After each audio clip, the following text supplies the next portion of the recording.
Levántate y resplandece, porque ha venido tu luz, y la gloria de Jehová ha nacido sobre ti. Porque he aquí que tinieblas cubrirán la tierra, y oscuridad las naciones. Mas sobre ti amanecerá Jehová, y sobre ti será vista su gloria. He aquí, el Señor derrama sobre las naciones su espíritu. He aquí, el Señor derrama sobre las naciones su espíritu, su gloria, su gloria. Ministerio El Amanecer de la Esperanza presenta su programa Voz de Restauración con el pastor Juan Radamés Fernández. Escucha atentamente la palabra que proviene del mismo corazón del Padre para consolar tu vida.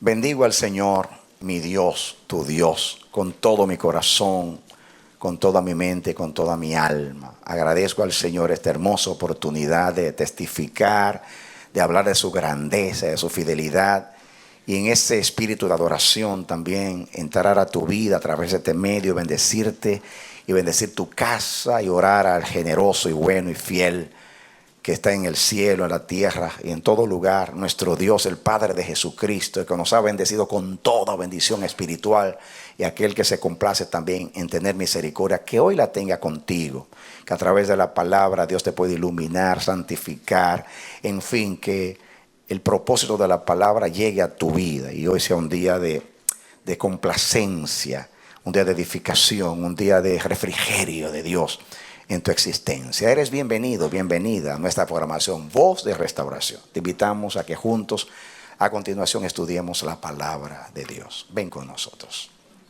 Amén.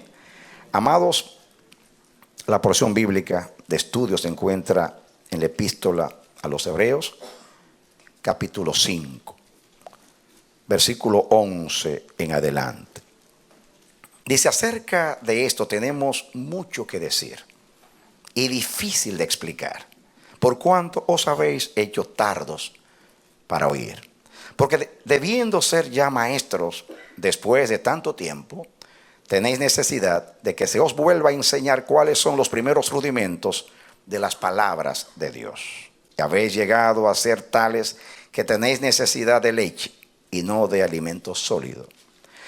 Y todo aquel que participa de la ley es inexperto en la palabra de justicia, porque es niño. Pero el alimento sólido es para los que han alcanzado madurez, para los que por el uso tienen los sentidos ejercitados en el discernimiento del bien y del mal. Y miren lo que dice 6.1. Por tanto, dejando ya los rudimentos de la doctrina de Cristo, vamos adelante a la perfección.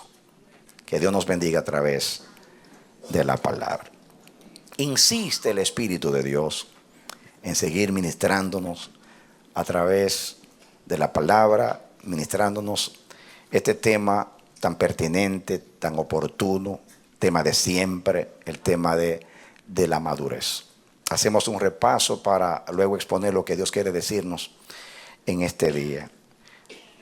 Aquí el escritor a esta epístola habla a los hebreos, por lo que parece en el contexto del libro, estos hermanos hebreos se estaban apartando del Señor o del Evangelio, como los Gálatas, y se estaban yendo al judaísmo de nuevo. Y este hombre de Dios, este apóstol, pues habla de una manera inspirada y poderosa, mostrando por la palabra y el testimonio de Jesucristo de que el nuevo pacto es superior al antiguo, sin restar importancia a la ley, mostrando que la ley fue cumplida en Jesús y que Jesús es el cumplimiento del Antiguo Testamento, pero diciendo que Jesús es superior a los ángeles, Jesús es superior a los profetas, Jesús es superior a Moisés, Jesús es superior a la ley, Jesús es superior porque es sacerdote bajo otro orden de Melquisedec, superior al ministerio arónico, al sacerdocio de Aarón. Habla del pacto nuevo superior al antiguo, y siempre habla, y hay una palabra que es muy enfatizada en esta epístola, es la palabra mejor. Tenemos un mejor mediador, un mejor pacto, un mejor sacerdocio, una mejor resurrección, un mejor reposo, y todo es mejor en esta epístola a los hebreos. Y en verdad estamos en lo mejor. Cristo es lo mejor. Dar un aplauso al Señor. Amén.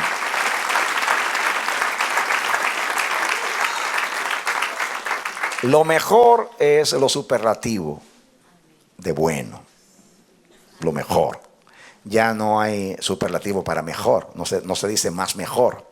Ya mejor es el todo. Cristo es lo mejor. Lo mejor que me pudo pasar a mí, lo mejor que te puede pasar a ti. Cristo es lo mejor de Dios. Y lo mejor de Dios ha sido dado a nosotros. Ahora somos en Él. Bendecimos el nombre del Señor. Yo veo misericordia de Dios al querer insistir en ministrarnos acerca de este tema tan importante en nuestras vidas. Ya Dios nos salvó.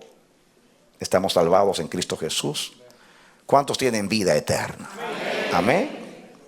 ¿Tenemos seguridad de vida eterna? Amén. Espero que sí, después de tantos años oyendo el Evangelio, no estemos inseguros.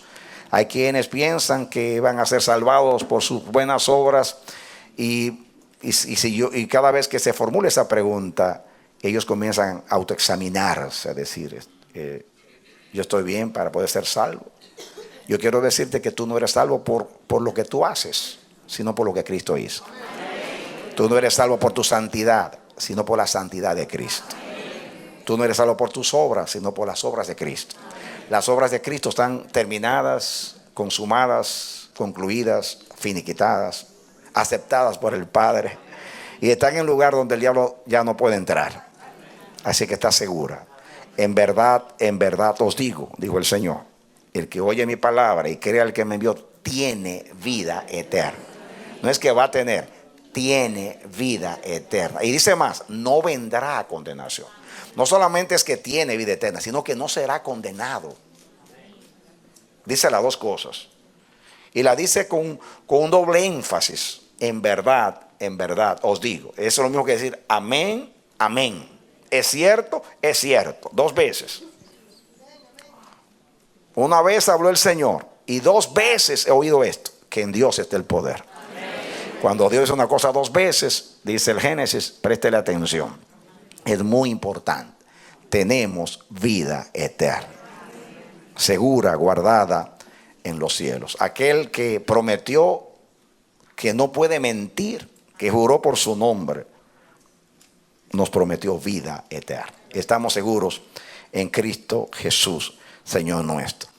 Pero Dios ha comenzado un proceso en nuestras vidas, que la Biblia lo llama el proceso de la santificación, que también el proceso de la madurez,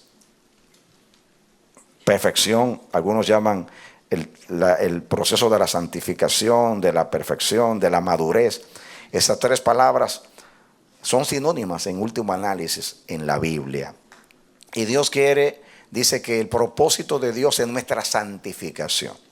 La oración de Jesús, o parte de la oración de Jesús, la última oración de Jesús, la oración sumo sacerdotal, en Juan 17, Él dice, santifícalos en tu verdad, tu palabra es la verdad. Así que Jesús oró para que seamos santificados a través de la palabra. La santificación es un proceso que consiste en que el Espíritu Santo nos está librando del poder del pecado para que no reine el pecado en nuestro cuerpo mortal. Dios está deshaciendo a Adán, ya lo deshizo en la cruz del Calvario. Cristo clavó a Adán, todo lo adánico fue clavado en la cruz del Calvario. Es interesante cómo Dios cumplió eso. Adán fue creado el día viernes. Jesús murió también el viernes en la cruz del Calvario. Cuando Dios terminó de crear a Adán, reposó. Jesús reposó en la tumba porque lo depositaron en la tumba el sábado, casi el sábado a la puesta de sol, porque era viernes en la tarde, y corrieron a bajarlo de la cruz para que no estuviese el día del sábado allí, porque los judíos guardan el sábado de puesta de sol, porque el Génesis dice, y fue la tarde y la mañana del día primero. Para Dios el día comienza con la tarde, no con la mañana. Y fue la tarde y la mañana del día primero, y fue la tarde y la mañana del día segundo. Los judíos comienzan el día a la puesta de sol. Así que el viernes Cristo fue depositado, casi cayendo el ocaso del día, fue depositado en la tumba. Reposó todo el sábado en la tumba, en la creación, y el domingo en la mañana Él dijo, yo soy la resurrección y la vida, y se levantó de la tumba, y venciendo la muerte, trayendo a la luz la vida y la inmortalidad por medio del evangelio. Y allí, como siendo el domingo, primer día de la semana, comenzó una nueva creación aquel día. Cristo fue ascendido al cielo, está a la diestra del Padre. Dijo, conviene que yo me vaya, si yo no me voy, el Consolador no vendrá, pero yo voy a enviar el Consolador. Vino el Consolador para guiarnos a toda verdad, pero vino para santificarnos, y estamos en ese proceso. En la iglesia hay muchos énfasis. Hay quienes solamente enfatizan la salvación lograda por Cristo y omiten o le restan importancia a lo que sigue. Naturalmente, la santificación es un resultado de la obra de Cristo. No podemos ser santificados sin la obra de Cristo. Lo que hace el Espíritu Santo cuando nos santifica es tomar la victoria de Cristo y hacerla nuestra en la vida diaria. Porque la victoria está a la diestra del Padre. La victoria logra reconciliarnos con Dios, darnos el derecho al cielo. Y la victoria de Cristo logra también que pasemos el juicio de Dios.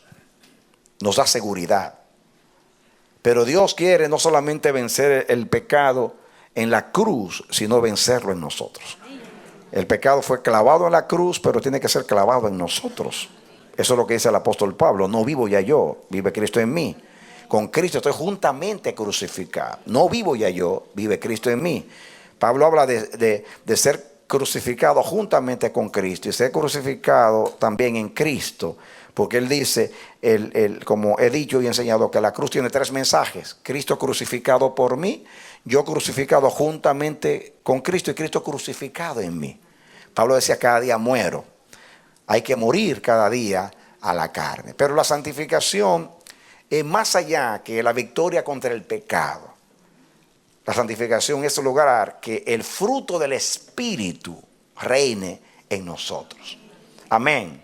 Así como el Evangelio no es la derrota del diablo, sino el triunfo de Cristo. Estamos muy preocupados por vencer el pecado. Pero lo más importante es que reine la imagen de Cristo en nosotros. Naturalmente, no hay ninguna contradicción. Una cosa es el resultado de la otra. Cuando el Espíritu Santo reina en nosotros, cuando estamos sometidos al Espíritu de Dios, entonces se ve en nosotros el fruto del Espíritu y el pecado es vencido. El pecado es vencido. Hay algo que no importa las veces que yo lo pueda decir, nunca será lo suficiente. Porque la iglesia, y lo digo con mucha tristeza y no con ningún espíritu malo, la iglesia no ha entendido todavía en general lo que es nacer de nuevo. La mayoría de los cristianos viven constantemente tratando de vencer su carne, pero lo hacen creyendo que pueden transformar el viejo hombre. Y el viejo hombre no cambia, no puede cambiar. La Biblia dice que el hombre viejo no puede hacer la voluntad de Dios, ni quiere ni puede.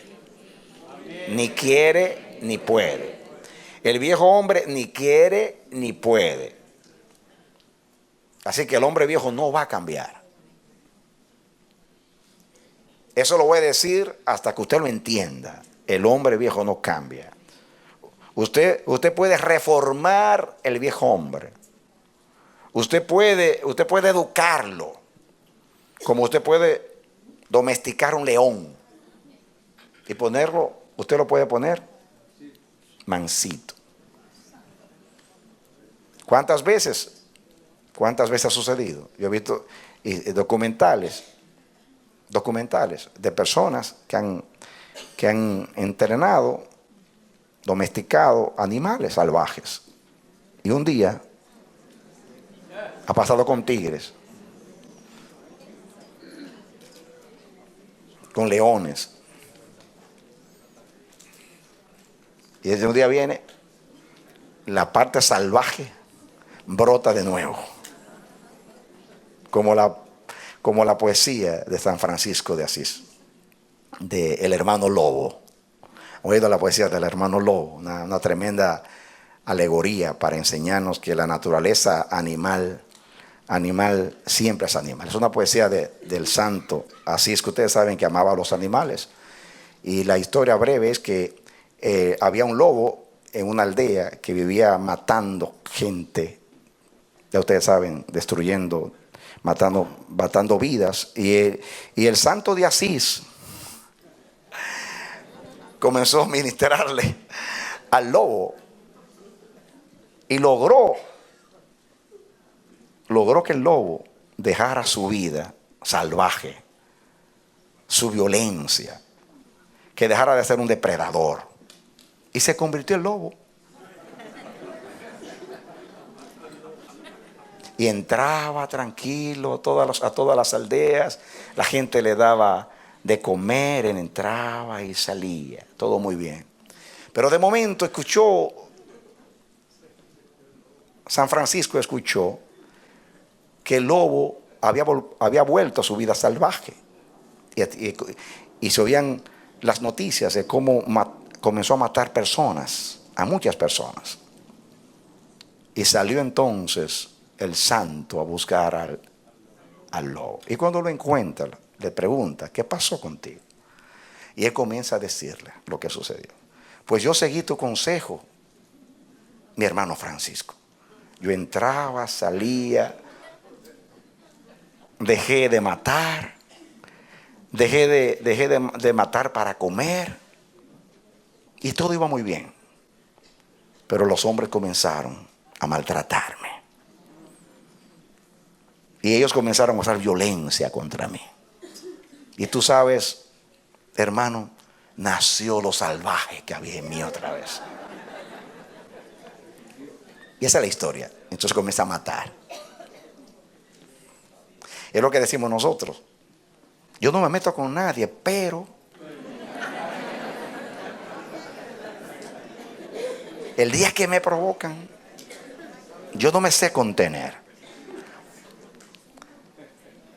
La vieja naturaleza está como el pecado, está a la puerta, siempre está a la puerta.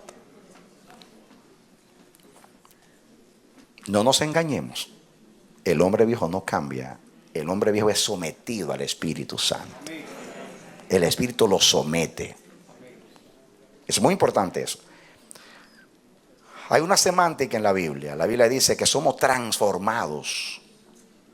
La Biblia dice, también habla de esa palabra, transformación, renovación en el espíritu. Algunos piensan que el que es transformado es el viejo hombre, o el que se es renovado o sea, el viejo hombre. El viejo hombre ni es transformado ni es renovado, es el nuevo. Es un lenguaje para decir que el nuevo va creciendo, va tomando gobierno, va tomando autoridad en nuestras vidas. Y entonces el resultado es que se ve el viejo sometido. El lobo está sometido. Hasta que hay un descuido. Cuando hay un descuido y usted no se somete al espíritu, pues sale el hombre animal.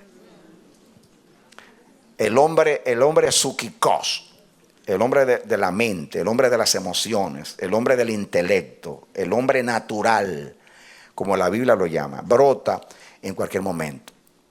Pero Dios quiere llevar esto más allá de vencer el pecado. Todos estamos de acuerdo que hay que vencer el pecado. Pero Dios quiere más que vencer el pecado, que se vea Cristo en nuestras vidas.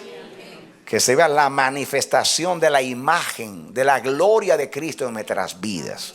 Ese es el propósito de Dios según Romanos capítulo 8, que se vea la imagen del Hijo, que se vea en nosotros, en nuestra conducta diaria. Cuando maduramos espiritualmente, maduramos emocionalmente. Cada día me convenzo más. Y ahora que estoy estudiando estos mensajes, me concentro más y digo, Dios mío, si pudiéramos nosotros entender la relación que existe entre lo natural y lo espiritual. La relación que existe entre lo almático y lo espiritual. Está hablando en el ser humano, estoy hablando. Somos cuerpo, alma y espíritu. En Adán somos un alma viviente, en Cristo un espíritu vivificante. Pero nosotros, no hay un dualismo en nosotros. Es como en Cristo. Cristo es 100% divino, 100% humano. Pero Cristo no son dos personas. Cristo no es dos personas. Cristo es una persona. Y tú eres una sola persona. Cristo tiene dos naturalezas, pero es una sola persona. No son dos personas. Tú no puedes dividir el alma del espíritu en el sentido de como algo aparte, como que el alma está allá y el espíritu está acá. No, está en una sola cosa, en usted está. Está tan unido, tan mezclado, que ahí justamente está lo difícil de la situación. Entonces, escuchen esto. Aquí hay una palabra que yo quiero que estudiemos hoy. Y es lo que dice aquí. Hemos estudiado, vamos a ver acá, en capítulo 5 otra vez. Ven aquí.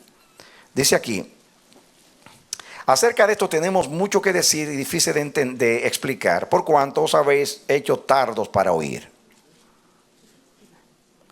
Porque debiendo ser ya maestros después de tanto tiempo, tenéis necesidad de que se os vuelva a enseñar cuáles son los primeros rudimentos de las palabras de Dios, y habéis llegado a ser tales que tenéis necesidad de leche y no de alimento sólido.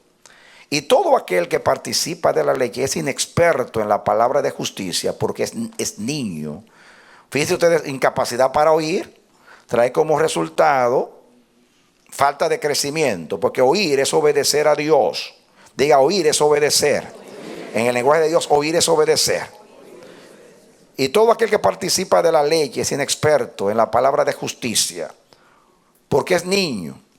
Pero el alimento sólido es para los que han alcanzado madurez, para los que por el uso, por la práctica, por la experiencia, tienen los sentidos, o sea, sus facultades espirituales, naturales, ejercitadas para el discernimiento del bien y del mal. Entiéndase, como hemos estudiado, que el temor de Dios es amar el bien y aborrecer el mal. El hombre santo, el hombre maduro, como ama a Dios y le quiere agradar, su objetivo es siempre agradar a Dios. Y lo logra a través del amor y el temor a Dios. Entiéndase temor, según la definición bíblica, repito, amar el bien y aborrecer el mal.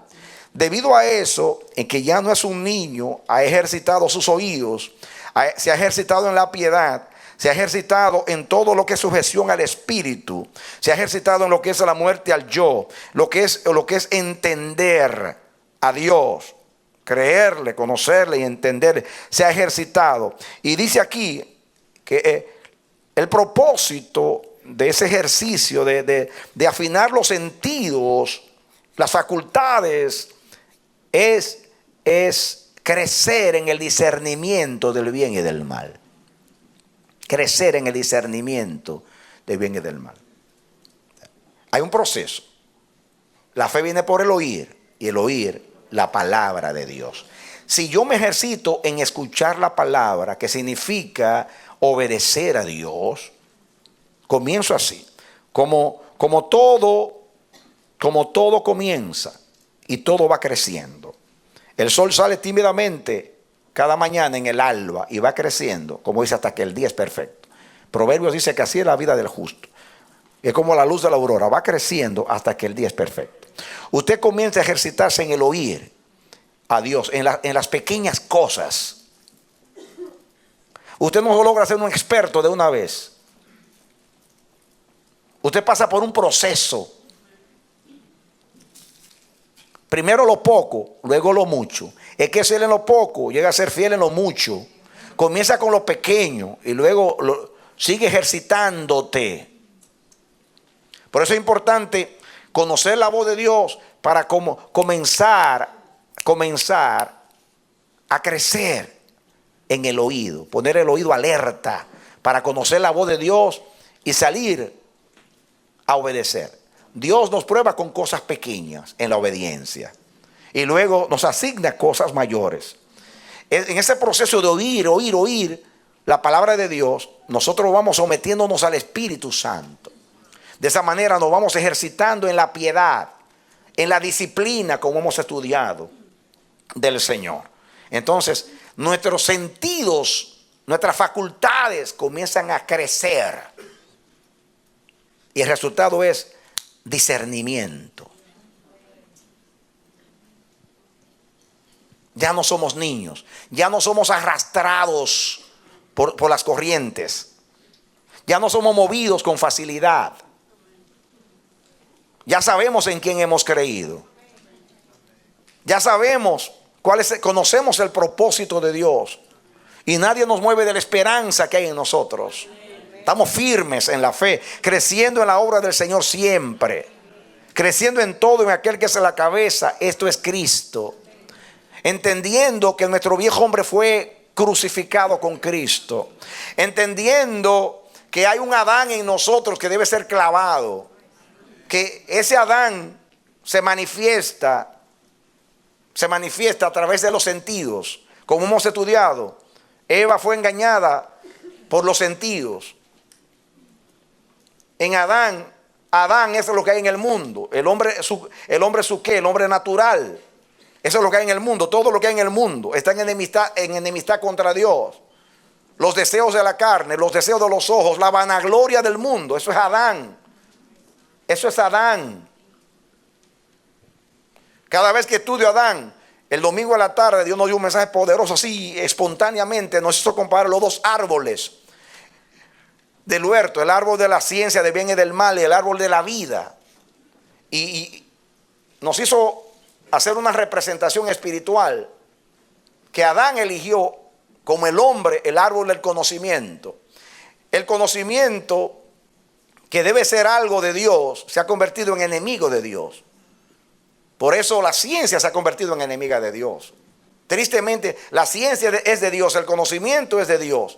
Pero el hombre usa el intelecto, la razón, esa facultad de Dios para negar a Dios, para altercar con Dios.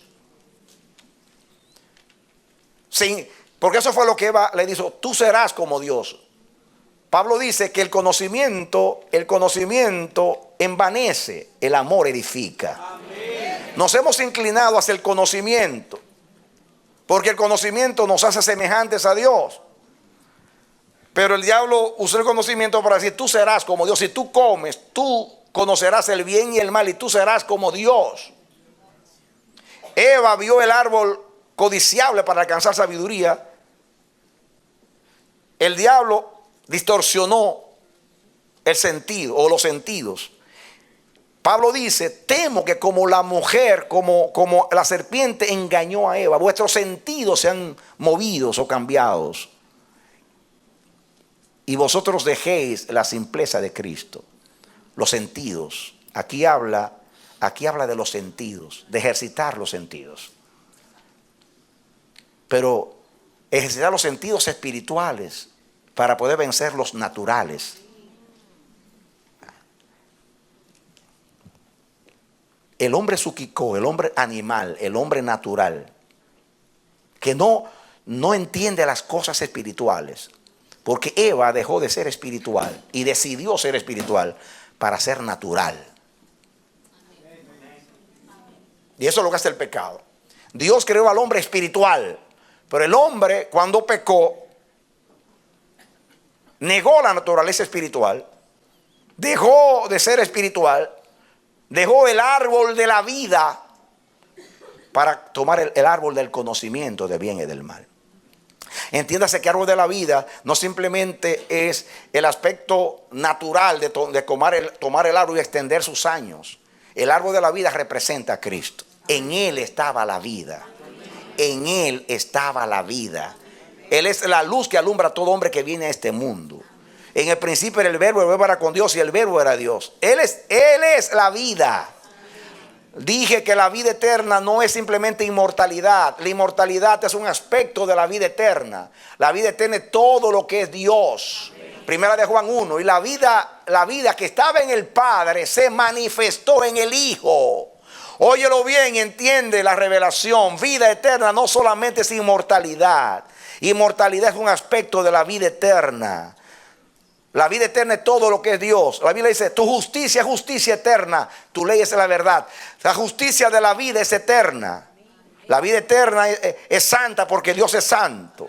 La vida eterna es justa porque Dios es justo. La vida eterna es pura porque Dios es puro. La vida eterna es amor, gozo, paz, benignidad, bondad, mansedumbre, tolerancia. Esa es la vida eterna. La misma vida que Dios ha vivido desde la eternidad. Desde la eternidad. Recibiste la misma vida de Dios. Amén. Eva quería ser como Dios, pero no en los atributos de Dios, no en el carácter, sino en poder, en sabiduría. Que eso es lo que el hombre codicia hoy. El poder de Dios.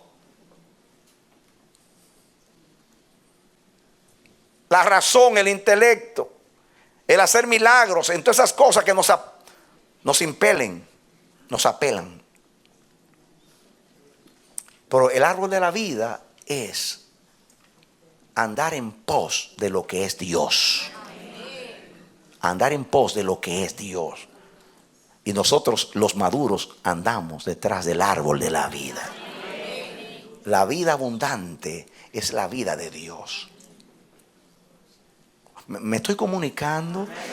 Yo repito muchas veces lo mismo, porque yo me doy cuenta que esto no se entiende. Lo repito y lo repito y lo repito hasta que un día, ahora entendí lo que se dijo. Te lo voy a repetir, porque yo duré toda una vida para entenderlo. Y un día lo entendí leyendo la primera de Juan. Y digo, pero espérate, yo siempre entendí que vida eterna es que no me voy a morir nunca. Ahora entiendo que vida eterna es la misma vida que estaba en el Padre. El Padre no se moría y llegó a tener inmortalidad. El Padre siempre ha sido eterno.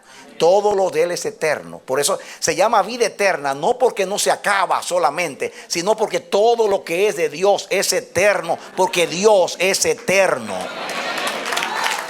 ¿Entendiste? Por eso se llama vida eterna, porque es la vida de Dios y Dios es eterno. Por eso se llama eterna. A nosotros nos impele mucho, nos apela, porque como somos mortales y andamos detrás de Dios porque no nos queremos morir. Y lo que nos llama la atención es que voy a ir a un mundo donde no me voy a morir, donde no voy a envejecer, donde no me voy a enfermar. Y eso es lo que nos llama la atención. Y estamos enamorados de eso. Eso se llama ser un niño. A mí no me importa en el cielo ser viejo, con tal de tener la vida de Dios. Amén. Amén. Me comunico. El niño no sabe elegir. Al niño hay que enseñarle a elegir. Los adultos saben elegir y siempre eligen lo mejor. Y lo mejor es Dios. Lo mejor es la vida de Dios. Hoy en la iglesia hay dos grupos. Los que andan en pos de lo que Dios da y los que andan en pos de lo que Dios es. De los que andan en pos del brazo de Dios y los que andan en pos del corazón de Dios. De los que andan en pos del árbol, el árbol de la ciencia del bien y del mal, y los que andan en pos del árbol de la vida. Quiero vida de Dios. Yo no estoy hablando ahora de inmortalidad. Yo no estoy hablando de extender mis años. Yo estoy hablando de tener la esencia del carácter de Dios. Amén. Jesús es la misma imagen del Padre. Jesús es la misma sustancia de la gloria de Dios.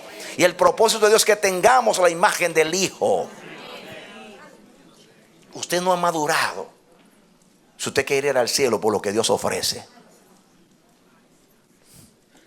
Usted madura cuando usted entiende que aunque Dios ofrece muchas cosas, como dice la Biblia, cosas que ojo no vio ni oídos han oído, son las cosas que Dios tiene preparadas. Yo no estoy diciendo que esas cosas no son relevantes, no tienen importancia. Estoy diciendo lo más importante es el árbol de la vida.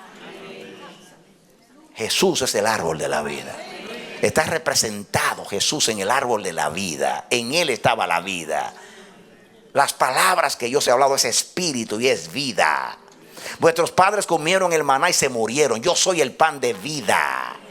El que toma de esa agua volverá a tener sed. Pero el agua que yo doy es una fuente que salta para vida eterna. Salta para vida eterna. Brota para vida eterna. Entiende el concepto de vida. No es solamente inmortalidad.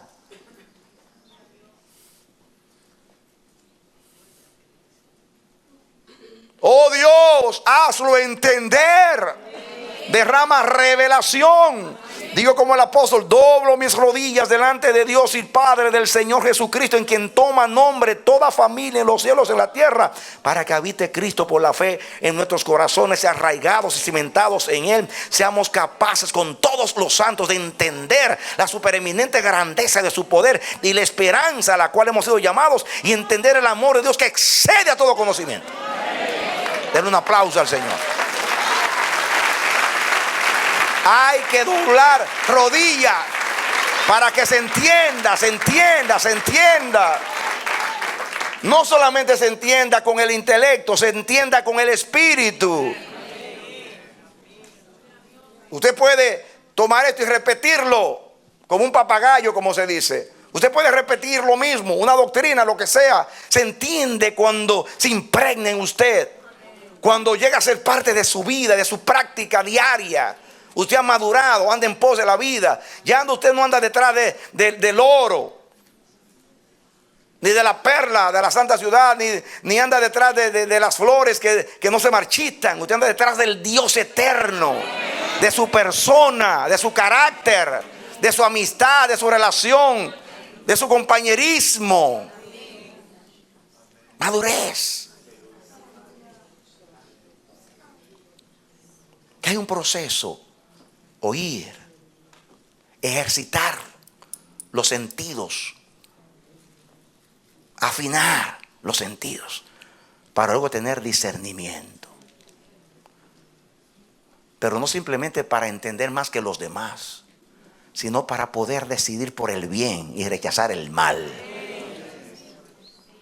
Saber elegir lo mejor. Lo mejor es Dios. Lo mejor es el propósito, lo mejor es donde Dios me quiere llevar.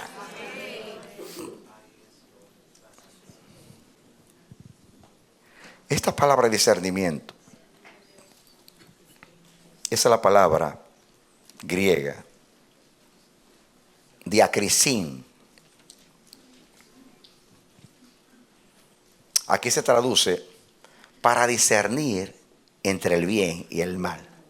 Para discernir entre el bien y el mal. El ver, ese es discernimiento, o sea, el sustantivo.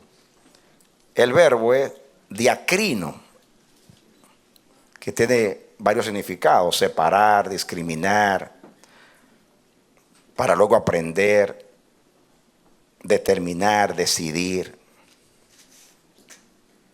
Pero la traducción aquí es discernir.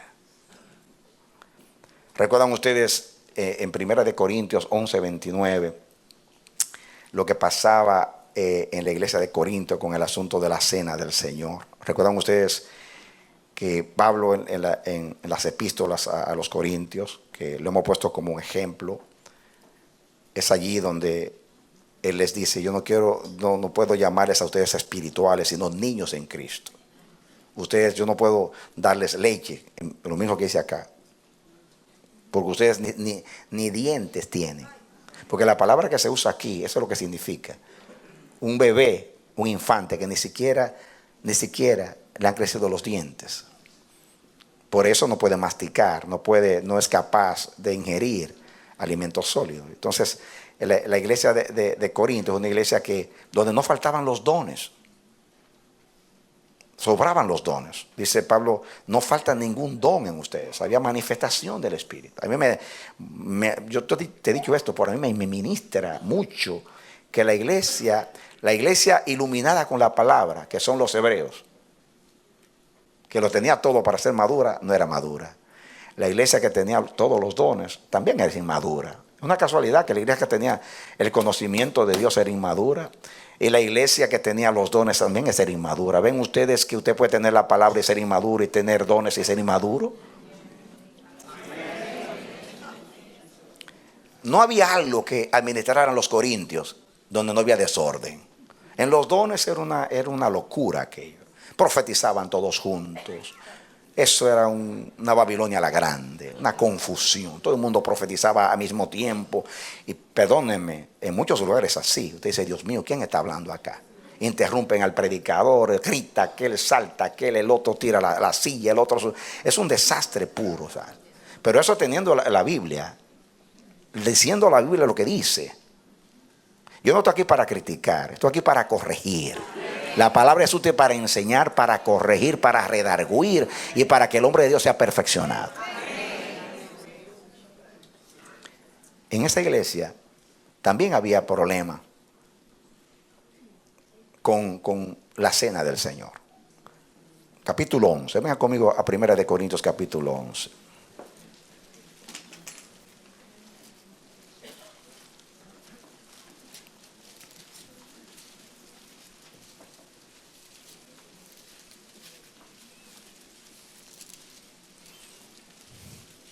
Versículo 29.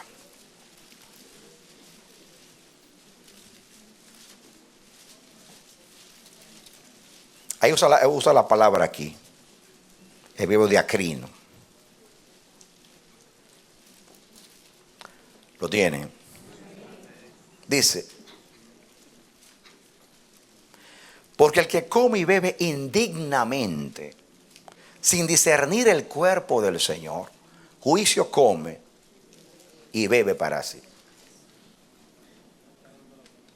Por lo cual hay muchos enfermos y debilitados entre vosotros y muchos duermen. ¿Sabe qué está diciendo Pablo aquí? Que por el mal uso de la cena del Señor habían acarreado enfermedades y algunos hasta habían muerto.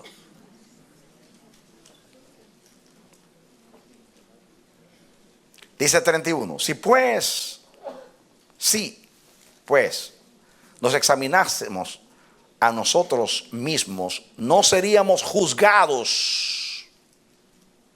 Mas siendo juzgados, somos castigados por el Señor para que no seamos condenados con el mundo.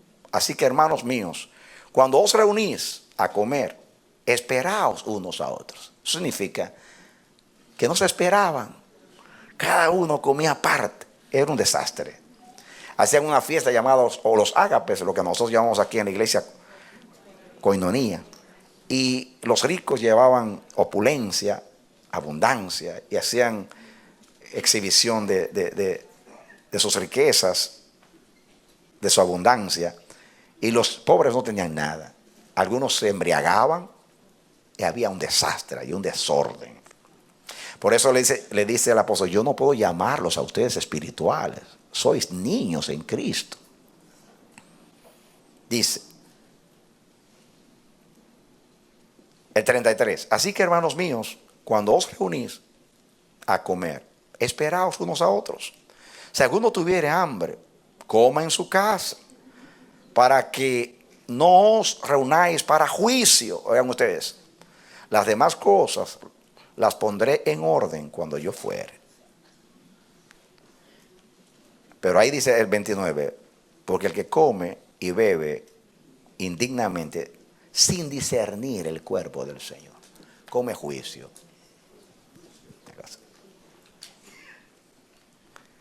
Aún para participar de la cena del Señor, usted tiene que discernir. Usted tiene que poner su entendimiento espiritual a funcionar. ¿Qué significa esto? El hecho que yo lo haga con frecuencia, como dice el Señor, cada vez que quieran, cada mes, en el caso de nosotros, no significa que esto es cualquier cosa. Eso es santo. Ese representa el cuerpo y la sangre de Jesús. Ese es el pacto eterno en la sangre de Jesús. Hay que discernir. Pero no solamente cuando usted está participando de la cena del Señor, cuando usted va a orar, debe discernir qué está diciendo. Cuando usted va a cantar, a adorar, debe saber lo que está diciendo. Debe discernir. Hay cosas que tienen consecuencias. No solamente evito ofender a Dios, sino que logro agradar a Dios. Logro edificarme, logro edificar a los demás.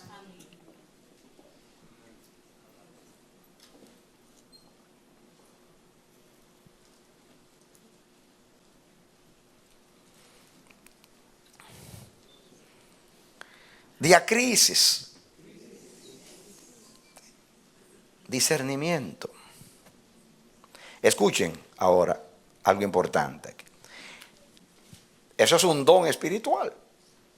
En 1 Corintios 12:10, ahí mismo en 12:10, dice: a otro el hacer milagros, a otro profecía, o sea, está hablando de la distribución, a otro discernimiento de espíritus, a otro diversos géneros de lenguas.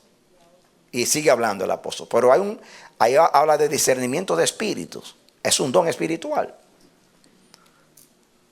Pero no todo el mundo tiene discernimiento de espíritu. Pero todo cristiano sometido a Dios, al Espíritu, puede crecer en el discernimiento. Especialmente el discernimiento del bien y del mal.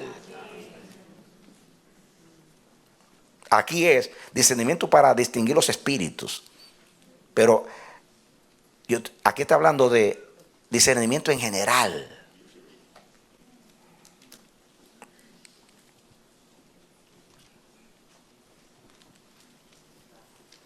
El discernimiento de espíritu, se puede saber si un espíritu viene de Dios o no viene de Dios. Pero eso es un don. Pero cualquier cristiano maduro, aunque no tenga esa capacidad como una impartición, lo puede lograr a través de un crecimiento en el espíritu. Yo no puedo entender. Yo escucho predicadores a veces y yo veo que ellos se contradicen 5 veces en un mensaje y no saben que se están contradiciendo. Una persona que esté predicando la palabra se contradice a sí misma y no sabe que se está contradiciendo. Congregaciones que aplauden y dicen amén y lo que está diciendo está en contra de la palabra. ¿Cómo puede usted decir amén? Que significa que eso es cierto, así es. Usted tiene que tener discernimiento aún para decir amén. El maduro no le dice amén a todo. Amén es aceptar eso como palabra de Dios. Y eso tiene una trascendencia espiritual insospechable. Usted no puede decir amén a todo lo que usted ve y a todo lo que usted escucha. Usted tiene que ser reflexivo. La fe es reflexiva, no impulsiva. El niño es impulsivo. El niño habla, actúa y después piensa. El maduro no. El maduro tiene control de sus emociones, de sus sentidos, y no es arrastrado con facilidad. Tiene discernimiento. Van a ver ustedes que de la palabra discernir procede la palabra juzgar. Fíjense, yo les dije a ustedes que el verbo es diacrino, el sustantivo es diacrisis, que es discernimiento. El verbo es discernir, diacrino. El sustantivo nombre, que es discernimiento, es diacrisis. El adjetivo, oigan eso, el adjetivo es criticos. De donde viene la palabra castellana, criticar. Atención acá, que yo no estoy diciendo esto para darles una clase de griego. Es porque voy a llegar a un lugar. El adjetivo es kritikos, que significa que está relacionada con juicio. Juicio es crino. La palabra juzgar es crino también. Crino. Fíjense ustedes. Diacrisis. Kritikos. Viene la palabra crino, que significa juzgar.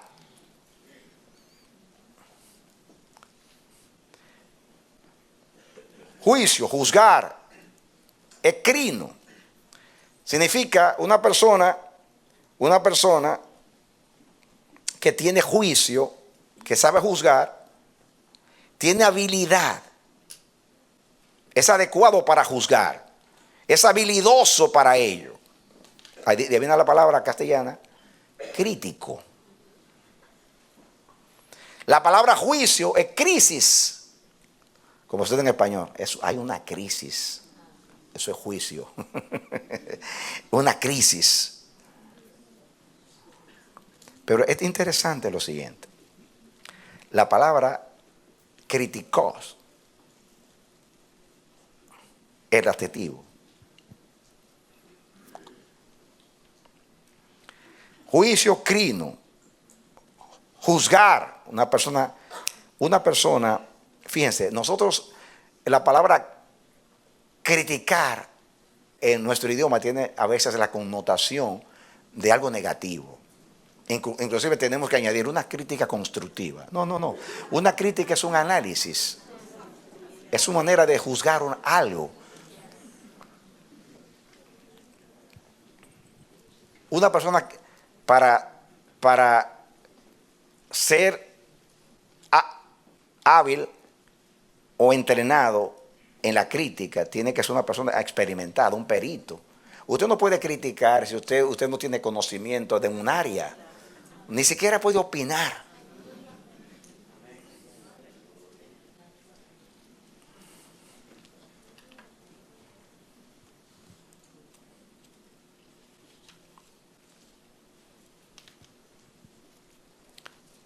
Ya les dije que el verbo juzgar es crino y juicio es crino. Ahora, fíjense ustedes, de esta misma palabra se deriva la palabra criterio. Criterium en griego. Van a ver más adelante. Crítica y criterio. Puede criticar la persona que tiene conocimiento sobre una área. Y criterio, según el mismo diccionario, en griego es lo mismo. La palabra criterio viene de la misma palabra que estamos estudiando, crino, juicio. En español, se traduce juzgar, criterium. En el castellano es norma para conocer la verdad. Diga conmigo, norma para conocer la verdad. Tener juicio o discernimiento. Eso en castellano. Esa es la definición del diccionario de la Real Academia. Pero dice lo mismo. Dice criterio de crinein, que es lo mismo. Es un derivado de juzgar, de crino. Donde está la palabra crítica y criterio. Es decir, el criterio mío acerca de eso es esto. Según el criterio de él, según su juicio. Naturalmente, si emite un juicio es porque él ha discernido, él ha pensado. El niño expresa el juicio y no piensa. Usted va a un tribunal cuando se juzga a una persona y hay pesquisas, hay investigaciones. A menos que no sea un abogado irresponsable, no se va a presentar a un juicio sin antes investigar. Si va a defender a alguien, se sobreentiende que se va a empapar del caso y va a tener que crear argumentos para defender a esa persona. Igualmente el fiscal, el que acusa, tiene que buscar evidencias. Porque él va a plantear ahí sus argumentos, la defensa o la acusación, basado en argumentos, en lógica, en verdades. Fíjense que me gusta la definición de criterio en castellano: norma para conocer la verdad. Diga conmigo: norma para conocer la verdad. Eso está muy de acuerdo con lo que revela el griego, porque la definición viene del griego. De hecho, hasta dice de dónde procede la palabra criterio. En un juicio, ustedes ven una defensa. Ahí hay dos opositores, uno defiende, otro acusa, y todos presentan argumentos. A veces hay un jurado allí y ellos tienen después que decidir cuál de las dos partes presentó la verdad. Tiene que salir a la luz la verdad. Tiene que brotar la verdad. Porque justamente juzgar es eso. De ahí viene la palabra criterio. Nadie tiene criterio sin la verdad. Nadie tiene criterio sin la verdad. Nadie tiene juicio sin la verdad. La verdad nos hace libres porque la verdad juzga.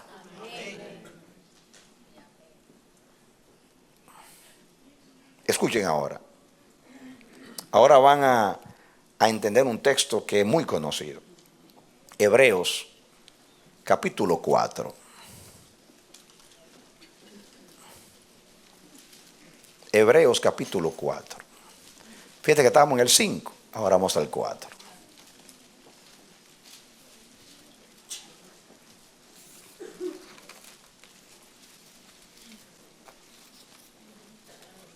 ¿Lo tienen? Fíjense lo que dice el 12. Hebreos 4:12. Porque la palabra de Dios es viva y eficaz. ¿Qué es la palabra de Dios?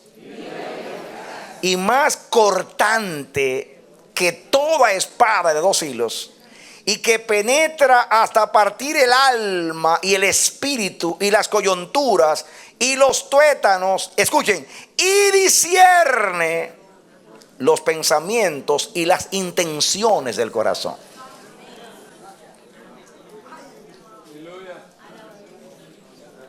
Fíjense,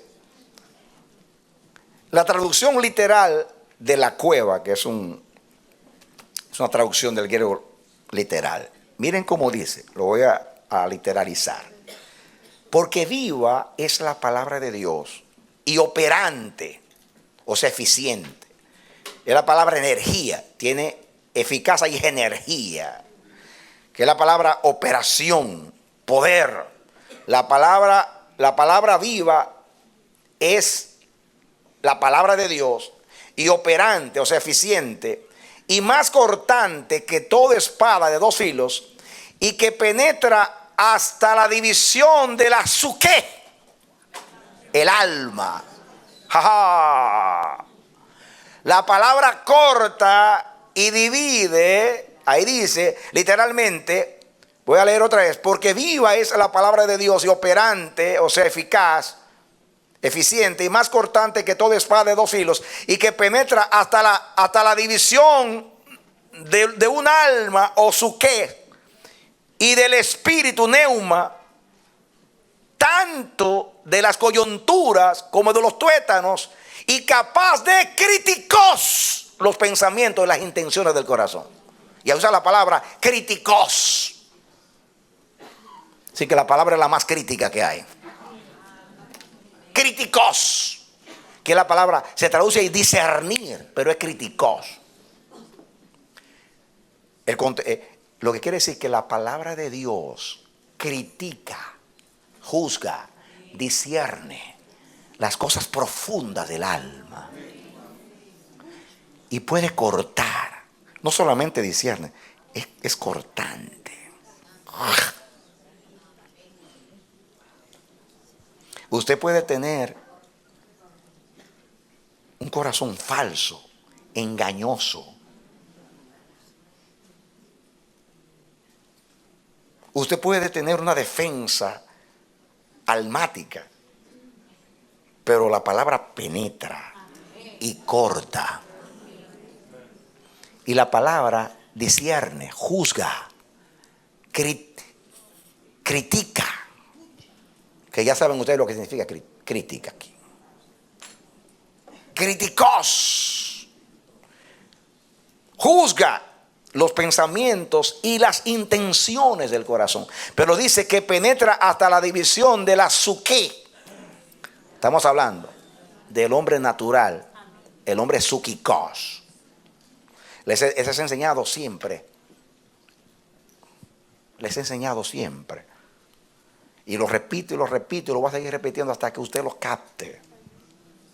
Estoy convencido, muy convencido, que los asuntos del alma solamente se entienden a través del espíritu. Y que en último análisis, todo problema almático es espiritual. En último análisis. Y trata de aplicar bien esto para que usted no se confunda.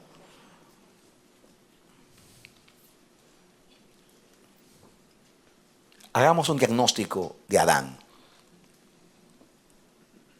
el día que Dios lo encuentra. Escuchen. Descendió Dios y se oye la voz de Dios en el huerto. Adán, ¿dónde estás?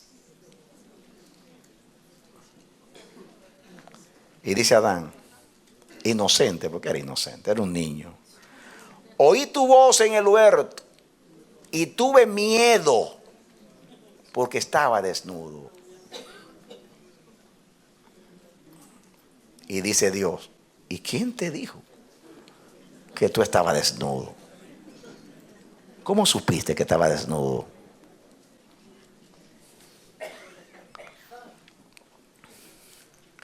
Lo primero, que la primera emoción almática, valga la redundancia, porque esa emoción es almática, que el hombre experimentó fue el miedo.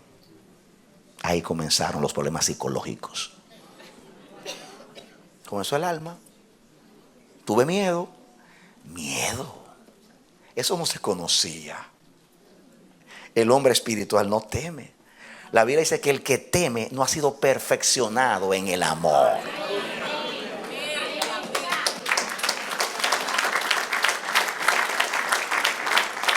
El que teme no ha sido perfeccionado en el amor.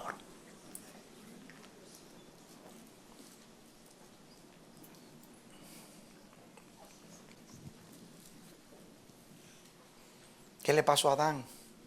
Al hombre neumáticos. Dice que Dios creó al hombre a su imagen. Dice la palabra, y Dios hizo al hombre perfecto, pero el hombre siguió sus propios caminos. ¿Cuántos creen que Adán fue creado perfecto? Si tenía la imagen de Dios, no conocía el miedo. ¿Cuándo nace el miedo? ¿Cómo nace el miedo? Estaba de psiquiatría el hombre. Ahí el origen del temor.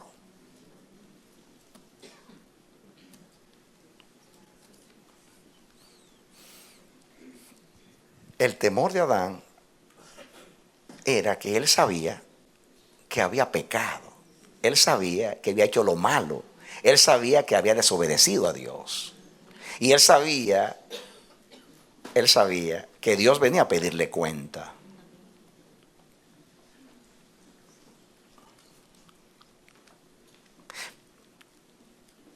El primer efecto del pecado es el miedo. Esto no está de más en la Biblia. ¿Saben ustedes la intranquilidad que produce el pecado? Aún uno tiene paz con Dios cuando uno sabe que lo está ofendiendo. Usted se esconde. Usted no puede orar. Usted se turba orando. Usted no se atreve a ver el rostro. Es espiritual, pero es natural. Si Adán hubiera dicho, Adán, ¿dónde estás? Señor, estoy aquí escondido. Tengo miedo porque te desobedecí y no resisto tu voz. Dice Dios, wow, aunque pecó tiene salud mental.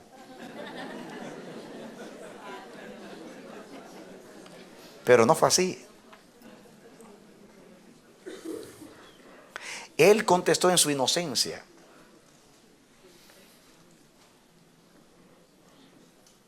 Era un niño.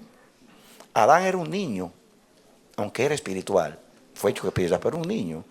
Porque apenas fue creado. Él no fue creado con 1000 años. Estaba recién creado. Ignoraba muchas cosas. Apenas comenzó a crecer. La respuesta lo dice. Porque alguien con sentido común no contesta así. Tuve miedo porque estaba desnudo. Y fue fácil para Dios decirle, ¿y cómo tú sabes que estás desnudo? ¿Quién te dijo que estaba desnudo? Ya se sintió desnudado. Entonces responde, la mujer que me diste me dio de comer y comí. Oigan, tú me diste un problema a mí, me diste una mujer. Y esa mujer que tú elegiste para mí, esa mujer me dio, yo comí.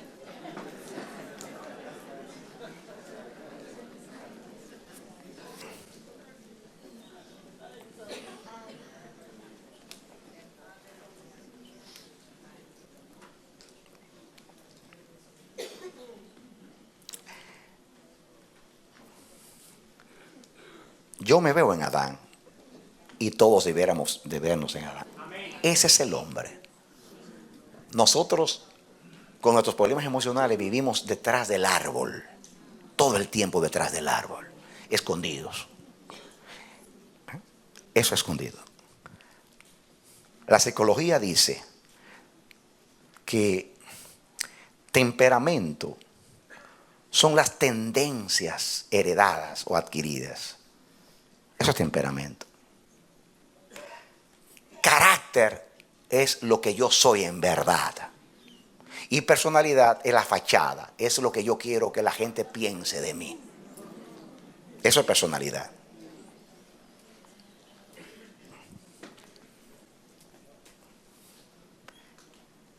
El temperamento son tendencias que nos brotan así, la ira, el deprimirnos.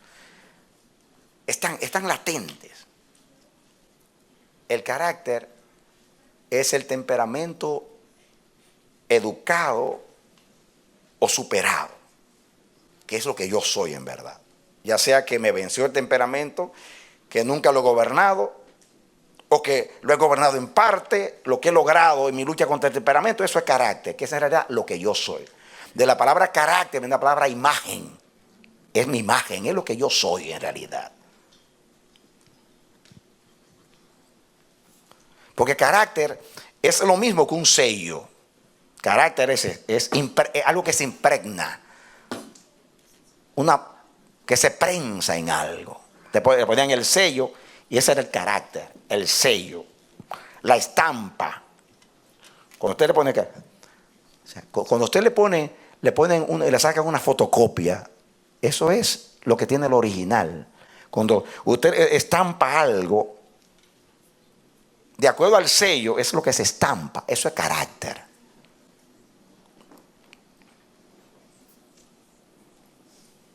Personalidad, eso es lo que yo quiero que los demás piensen de mí. Si soy impuntual, yo trato de moverme de tal manera que la gente piense que yo soy puntual. Puedo ser un desordenado en la casa. Me gusta que me llamen si me van a visitar. Me enojo si alguien se aparece, ¿no?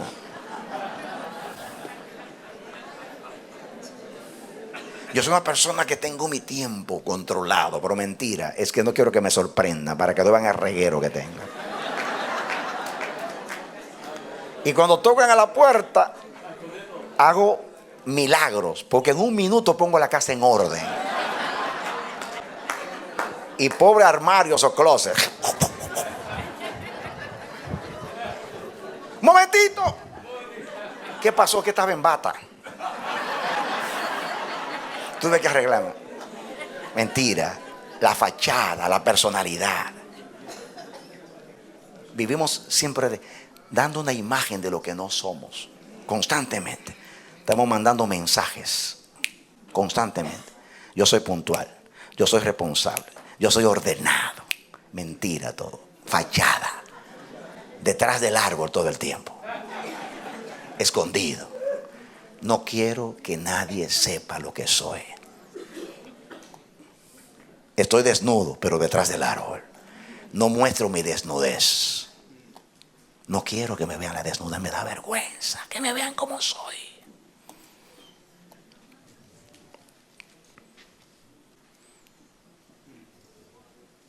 Ese es el síndrome de Adán.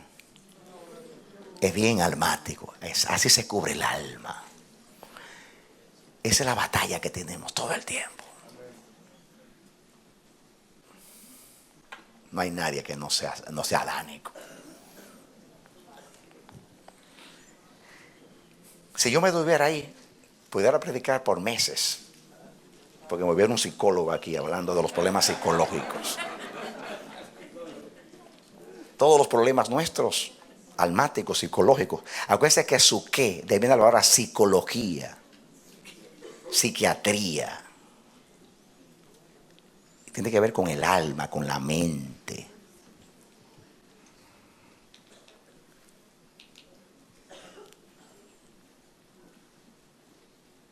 La Biblia dice que en el mundo todo es apariencia. Porque el mundo representa lo adánico, el hombre natural, el hombre mundanal, el hombre carnal, el hombre natural, adánico, el hombre su qué.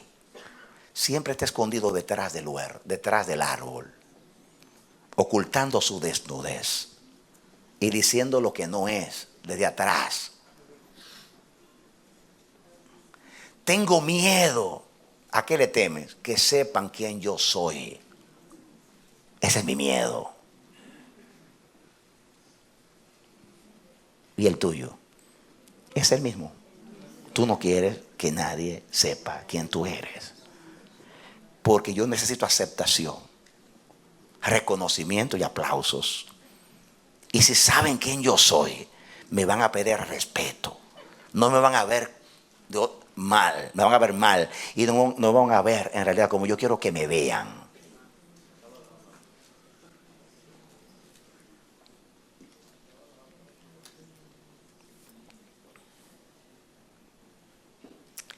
¿Cuántos saben que de la palabra griega mundo es cosmos? Digan cosmos. Y viene la palabra cosmético. Es cierto, no estoy bromeando, no es un chiste. La palabra cosmético viene de eso. Viene de cosmos, del mundo. El mundo todo es apariencia, dice Pablo. Cosmo es apariencia. Cosmético. Entonces, cosmético. Siempre nos estamos dando el tinte.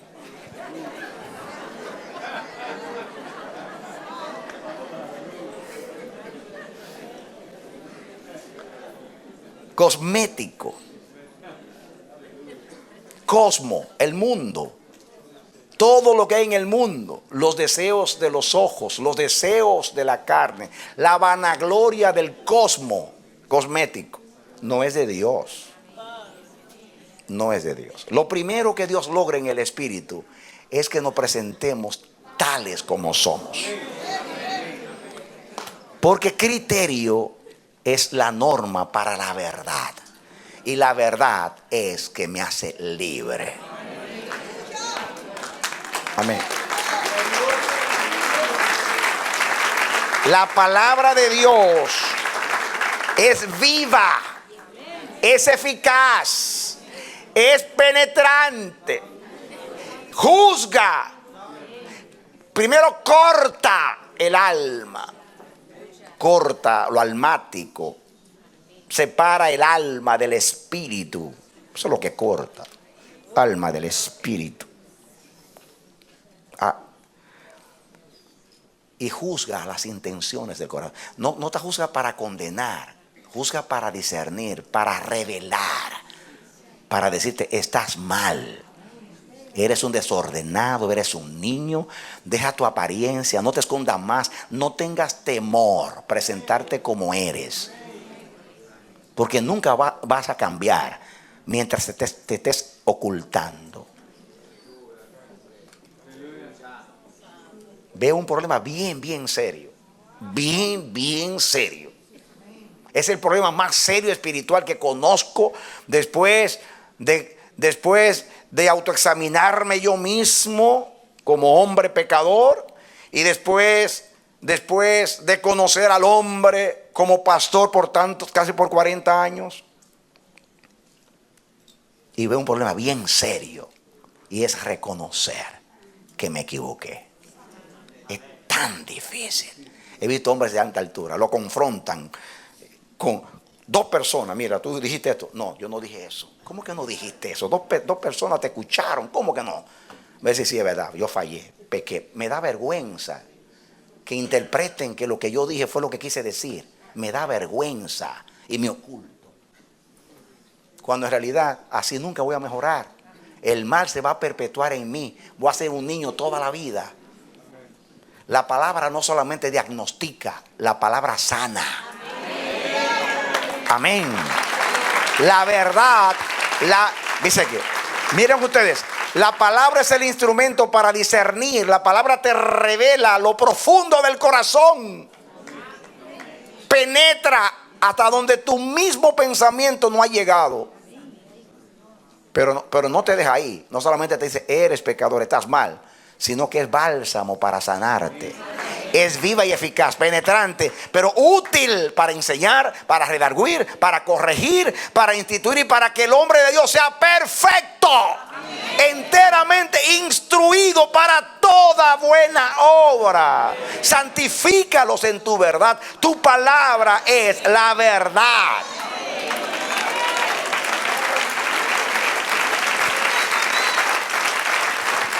Ponle mucha atención a esto.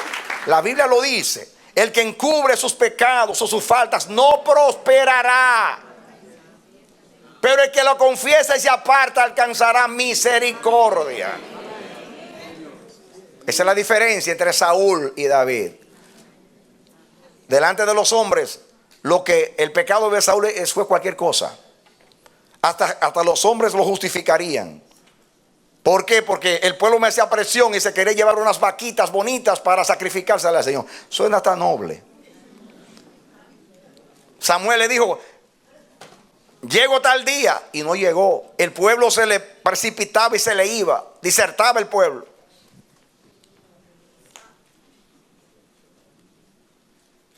El pueblo se le iba. Y él preocupado hizo un sacrificio. O sea, suena...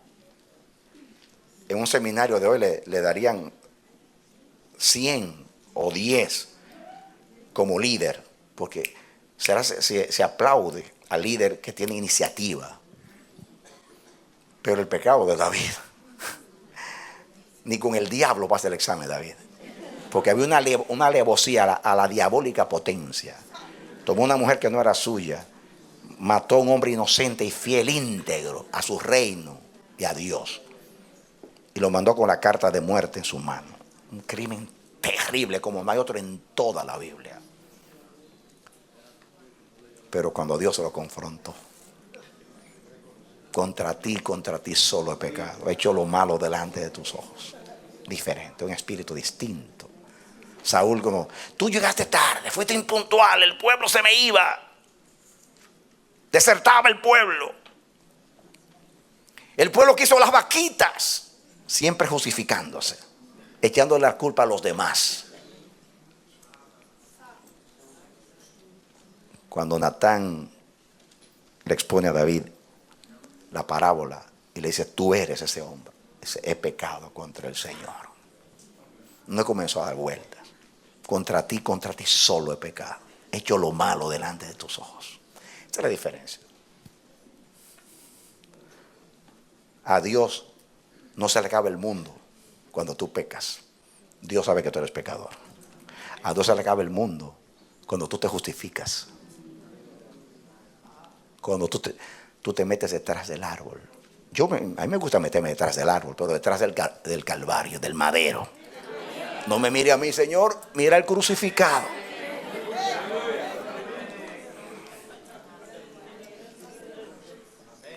Ahí comienza la madurez.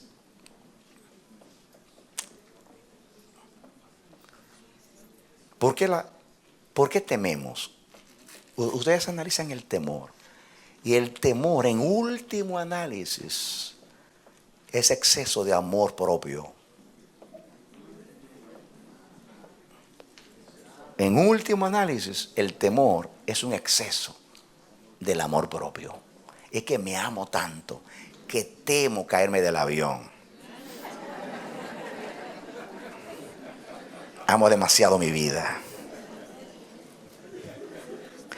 Temo que mi mujer me deje.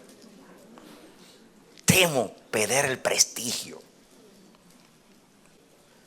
Temo perder el respeto delante de los demás. Temo estar en la boca de los demás como un ridículo. ¿Qué es lo que temo? Yo. Por eso dice la Biblia que el que teme no ha sido madurado en el amor. No ha sido perfeccionado en el amor. Porque el amor no busca lo suyo. El amor es todo lo contrario a temor. ¿Por qué el amor no teme? Porque no busca lo suyo. Usted teme porque usted hay un temor de perder algo que para usted es de valor. Su reputación, su respeto, mi vida preciosa.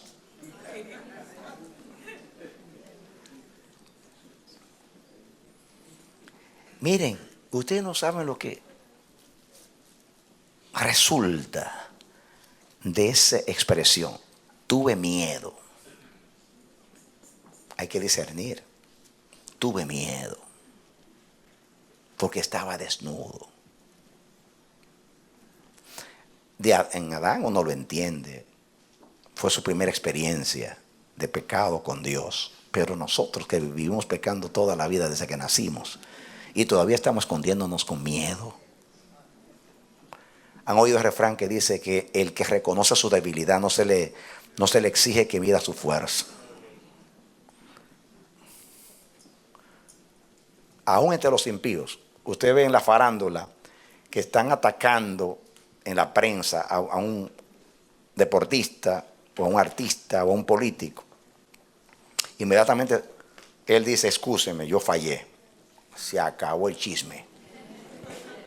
Nadie dice más nada porque se excusa. Y no dice perdónenme, dice excúsenme, porque ni siquiera dicen perdón, excúsenme. Ya.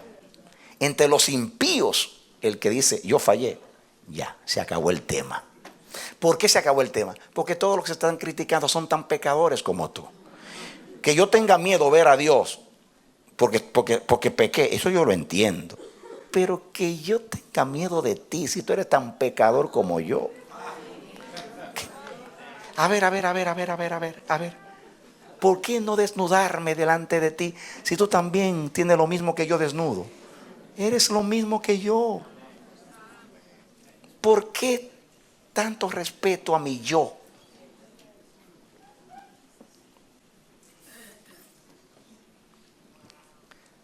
Hoy es un día de liberación. El amor echa fuera el temor.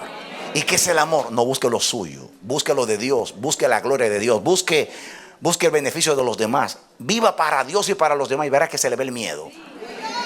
Se le ve el miedo.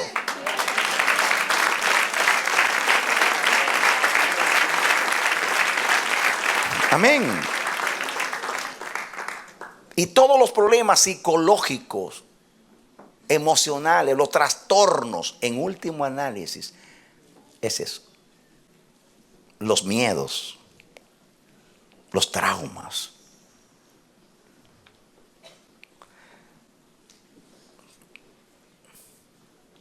La paranoia, que es un miedo la paranoia. Miedo.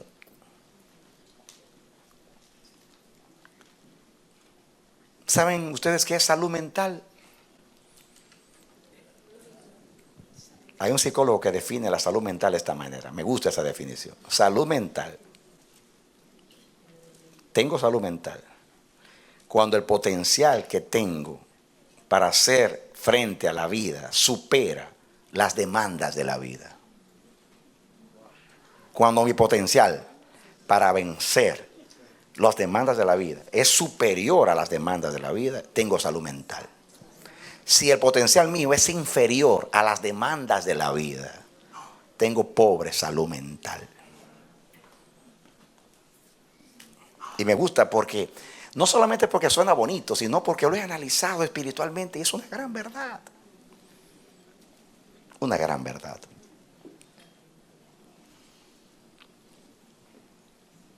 Puedo poner un ejemplo simple. Usted es un estudiante en la universidad y usted fracasó en el examen. Y cuando le pregunta, ¿qué pasó? ¿Que te fue mal? Es que la maestra siempre pone los puntos que no explica bien. Apenas habló de eso. Yo estudié lo que ella enfatizó y eso no fue lo que puso en el examen. Ahí está la culpa, la mujer que me diste. Siempre la culpa a los demás. Eso es una pobre salud mental. Cuando usted dice, me fue mal porque la verdad que no dediqué el tiempo suficiente, no supe estudiar, pero la próxima vez te aseguro que voy a estudiar mejor y me va a ir mejor. Eso es una buena salud mental. Reconozco que fallé y tengo ánimo para hacerlo mejor después. Te estoy poniendo lo conocido para ir a lo desconocido. Así pasa espiritualmente también. Pasa emocionalmente así.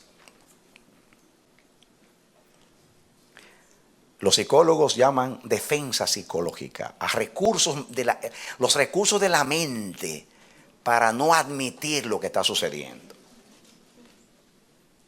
Es racionalismo.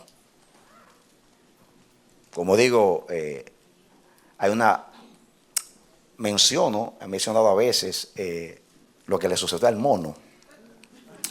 El mono que vio un racimo de uvas y dijo, aquí tengo el desayuno, el almuerzo y la cena. Y entonces, como estaban altas, él comenzó a saltar. ¡Uas! ¡Ay, por poquito!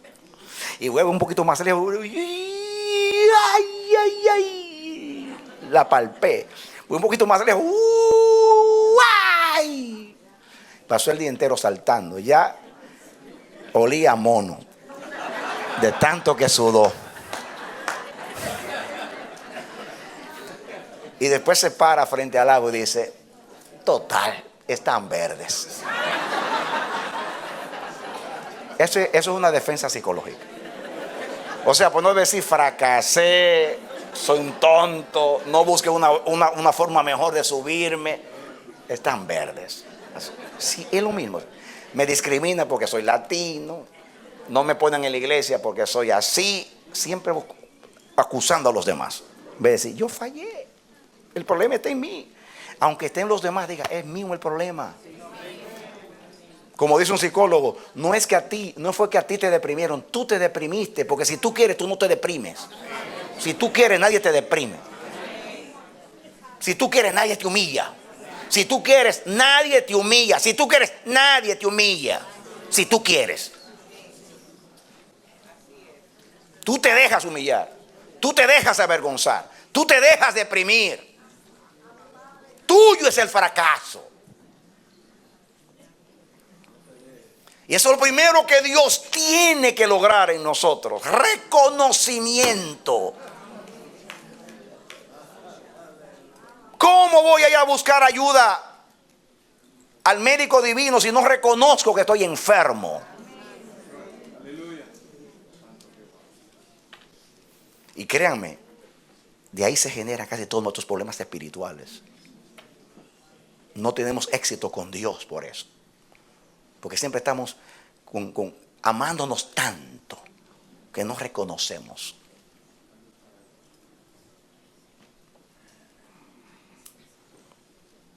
Aprendamos a reírnos de nuestras payasadas, porque somos payasos actuando en el mundo.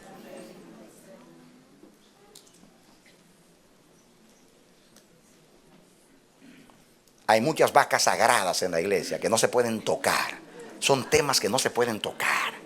No se pueden tocar porque ya saben ustedes, son ídolos, son Dios, el Dios imagen. Pero dice la palabra, todas las cosas están desnudas y abiertas ante los ojos de aquel a quien tenemos que dar cuenta. Amén.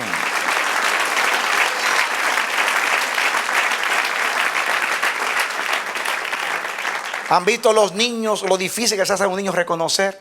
Siempre están culpando al hermanito, a la hermanita, al vecinito, al amiguito. Nunca dice, mami, fui yo que lo hice, perdóname, yo lo hice. No. El niño siempre está culpando a los demás. Ese niño está culpando a los demás. Culpamos a Dios. Pobre diablo. El diablo lo tenemos ya que, wow. El diablo puede ir un día al juicio y decirle a Dios, tú dices que yo soy el acusador de los hermanos. Los hermanos son acusadores míos.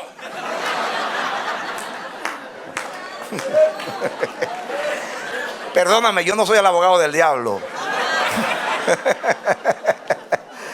El diablo dice, pero ellos me acusan más a mí que yo a ellos. Me echa la culpa de todo. Se le cayó la olla. Yo te reprendo, Satanás. No miran sus pasos, dan un tropezón. Yo te reprendo, Satanás. No estudian, fracasan, te reprendo, diablo. Comen de todo y se enferman, te reprendo, Satanás. Santo Dios. Pobre diablo.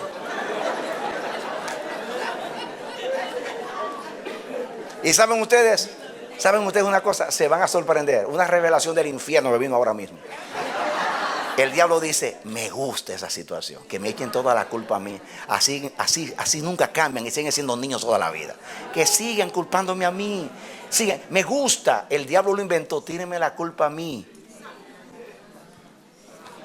Dice, sí, échenme la culpa a mí, no reconozcan, porque esa es la manera que ustedes nunca irán a Dios a buscar ayuda.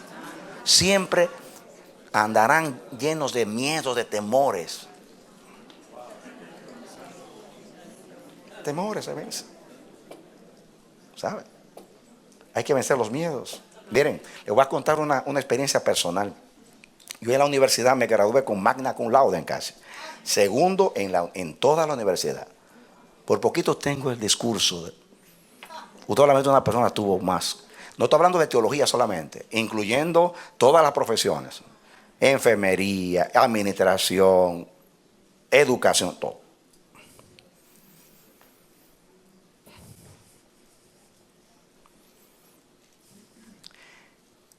El maestro de humanidades lo hicieron director de la universidad. Y yo era un estudiante de tercer grado, del cuarto año de la universidad. Y él quería que yo diera una clase de él. Dice, el único que la puede dar es Radames, era un alumno. Yo no la quise dar porque muchos compañeros se iban a sentar a aprender de mí y eso iba a ser un problema. El de historia, que yo tenía 4 puntos en historia, tengo una licenciatura en historia, todas AES. Me llamó y me dijo, quiero que vayas, te vamos a pagar en la universidad para que tú vayas a Andrews, a la universidad de la iglesia, y haga una maestría en historia para que tú me sustituyas. Estoy hablando verdad delante de Dios.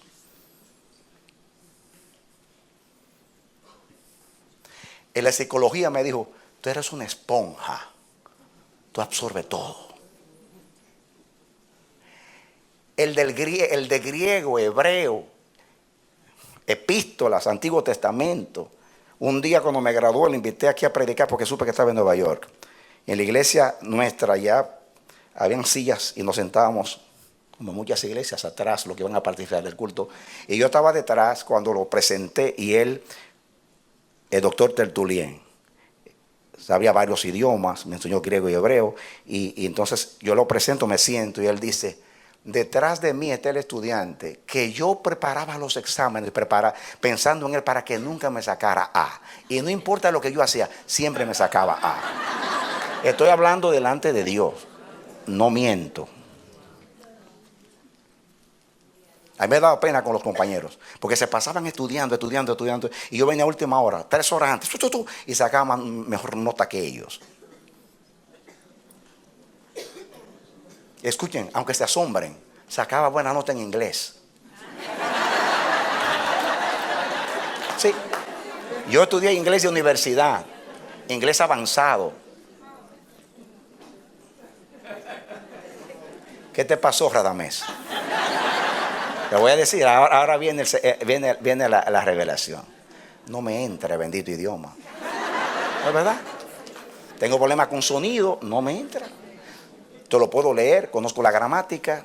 Yo he corregido a personas criadas aquí de universidad. Pero tú estás usando mal eso. Cuando estaba en mi ambiente académico. A mí me da vergüenza. Yo recuerdo cuando estaba con un dentista, tenía 5 años en Nueva York. Y él me ve vergando con él y dice, ¿tú qué tiempo tienes aquí? 5 años. 5 años, tú no sabes inglés. Y digo, si me ve ahora con 40.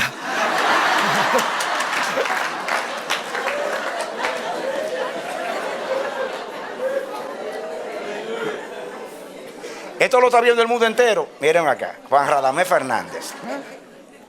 ¿Qué pasó? Me invitan a predicar con un predicador de South Africa. Allá el idioma es el inglés. Me invitaron aquí en Nueva York, participé con él. Después me invitan a República Dominicana, estando él presente. Aún dominicanos hablando inglés allí. Y yo allí bregando. Él me pregunta y me dice, ¿dónde tú vives? En el Bronx. ¿Cuántos años? Y le digo, ya yo sabía lo que me quiere decir. ¿Saben qué le dije? Hermano, perdóname, el inglés es mi vergüenza. Así lo dije, el inglés es mi vergüenza. Yo tenía una tensión tremenda, de relacionarme, aún de sentarme a la mesa, para que no me hablaran en inglés, para que no vieran lo limitado que estoy. ¿Cómo vencí el miedo? Diciéndole, mira, esa es mi vergüenza. Tremendo estudiante de la universidad, el inglés no se me mete. Ya se me fue el miedo. El hombre comenzó a tratarme diferente. Nos valimos de un intérprete y se acabó el asunto. Se me fue el miedo. ¿Cómo? Diciéndole, es mi vergüenza, no lo aprendo. Yo no soy un morón.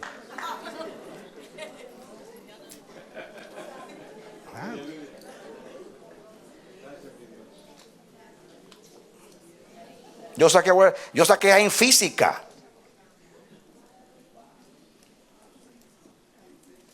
En biología. En química. AES. Pero en inglés no se me entra. Y en inglés sacaba buena nota. No se me mete. Yo no tengo que ser bueno en todas las cosas, hermano. Me estoy hablando académicamente. Hay gente que no son buenos en matemáticas, no son buenos en literatura, en música. Pues no soy bueno. Me convierto a los 16 años. Comienzo en la iglesia a tomar parte en la ciudad de jóvenes. Hay un músico famoso de mi pueblo que se convierte y lo nombran músico de la iglesia, toca el piano, violín, flauta, y hace un coro en la iglesia y llama a todos los jóvenes. Y comienza a probar la voz. Y cuando prueba la mesa, Ramés, I'm sorry. Yo me reí, así como ustedes, me eché a reír. Y desde entonces me estoy riendo de mi desentono, me estoy riendo. Se me quita un pedazo.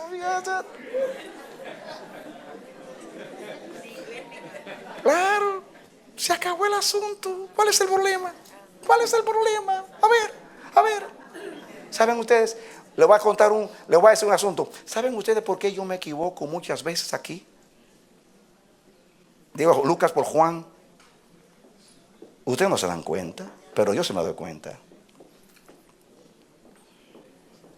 Les confieso que yo tenía un enamoramiento con lo intelectual. Yo crecí en eso. Voy a hacer un doctorado en teología, en esto. Me decían el filósofo en la universidad. Me decían, tú tienes que estudiar para pastor, tú eres un maestro, a ti te gusta investigar. Yo me formé, yo daba $30 por un libro, por una ilustración, para impresionar a la gente cuando predicaba.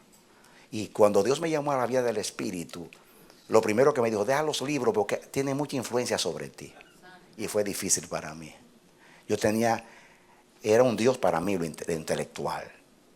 Yo estudiaba con una libertad, aprendiendo palabras nuevas para tener un vocabulario rico. Y así comencé mi ministerio. Ahora se me olvida hasta la palabra mapa. Y yo digo, Dios mío, ¿qué está pasando?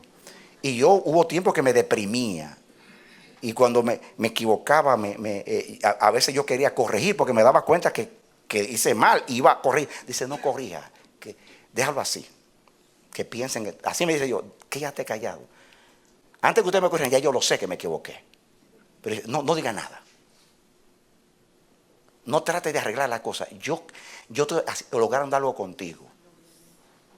Tu enamoramiento es ser un hombre intelectual. Y toda mi vida, desde la eternidad, dice Dios, yo te quiero hacer un hombre espiritual. Y yo no quiero que tú seas conocido como el pastor intelectual, sino como el hombre del espíritu. Amén. Amén. Tú no te vas a destacar. Tú no vas a impresionar a la gente por tu retórica, tus discursos, tus pesquisas, tu erudición, sino por el Espíritu. ¿Quieres pagar el precio? No fue eso lo que tú me dijiste a mí llorando, me dice Dios, cuando yo decía, Dios mío, úsame o déjame. Y yo te dije, ¿tú quieres que yo te use? ¿Estás dispuesto a pagar el precio? Y dije, sí, Señor. ¿Estás tú dispuesto a pagar el precio? Sí, sí, Señor. Deja los libros.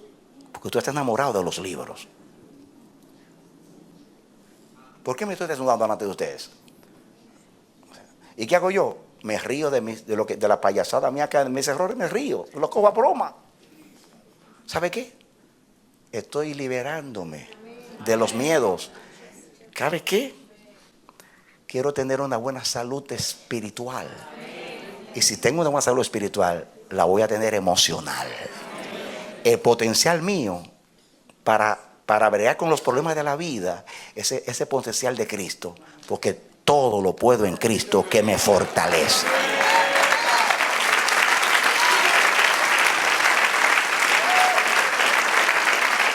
Amén. Y tengo que cantar como la canción. Tal como soy de pecador, sin otra fianza que tu amor. Tal como soy, auténtico. Quiero que me admiren por lo que Dios ha puesto en mí. Amén. Quiero que mi belleza sea espiritual, no natural. Amén. Espero que esto te ayude a vencer tus miedos. ¿Qué estoy haciendo yo? Salí detrás del árbol. Aquí estoy, Señor. Te doy la cara, he fallado. Ayúdame, ten misericordia de mí. ¿Voy a pasar yo la vida entera siendo el mismo? No.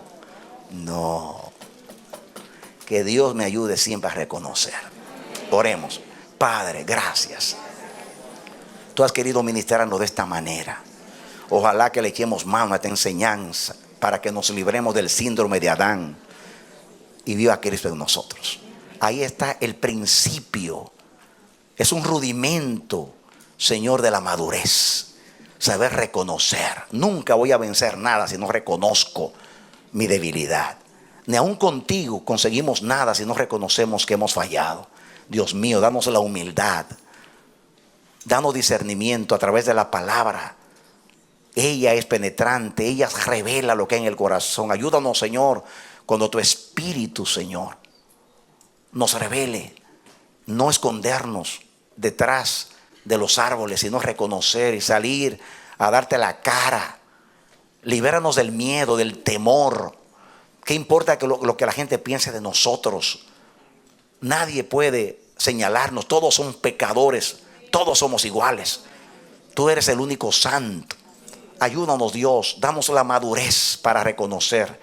Permite que el hombre nuevo que está en nosotros por el Espíritu Santo, por medio de la palabra, pueda vencer la carne y todo lo emocional y todos los trastornos heredados y adquiridos con los años, Jehová Dios mío, y seamos liberados de lo adánico, de la suqué, para que el neuma, el Espíritu Santo en nosotros nos perfeccione. Yo levanto mis manos y me expongo a tu Espíritu y expongo a esta congregación, a todos mis hermanos que me escuchan, me van a escuchar en la posteridad, para que tú logres eso en nosotros. Libéranos, Dios. Decidimos por el árbol de la vida, decidimos por Jesús. Queremos ser maduros. Vamos adelante a la perfección. Gracias, oh Dios, en el nombre de Jesús. Yo oro por ti, mi hermano. Te bendigo en el nombre de Jesús. Oro al Señor que el Dios del cielo te dé discernimiento, entendimiento, denuedo, valor, determinación, humildad, sabiduría y amor sobre todo, para que tú puedas, equipado con la virtud de Cristo, con el fruto del Espíritu, hacerle frente a lo adánico, a lo natural, para que el hombre espiritual sea el que brote, el que surja en ti, que se manifieste en ti para la gloria de Dios. Que Dios te bendiga y te dé la victoria en Cristo Jesús. Aleluya, amén y amén.